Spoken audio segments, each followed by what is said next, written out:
Неделава на поширокото Тетовско-гостиварско подрачје започнаа планираните активности во рамките на сообраќајната воспитно-едукативна кампања, чие мото е летна кампања, а што заеднички ја спроведуваат Министерството за внатрешни работи и Републичкиот совет за безбедност на сообраќајот на патиштата. Во текот на кампањата на возачите од ова подрачје покрај другото, ќе им бидат дистрибуирани околу 3000 флаери испечатени на македонски и на албански јазик, со пораки и совети за задолжително користење сигурносни појаси во возилата, во функција на поголема безбедност на возачите и сопатниците.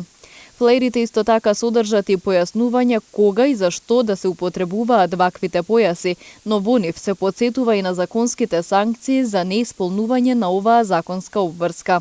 Целта на ваквите активности и кампањата во целина е подигнување на сообраќајната свест и култура на возачите, дотолку повеќе што во летниот период значително е зголемена вкупната фреквенција на патиштата во Полошкиот регион, велат од СВР Тетово.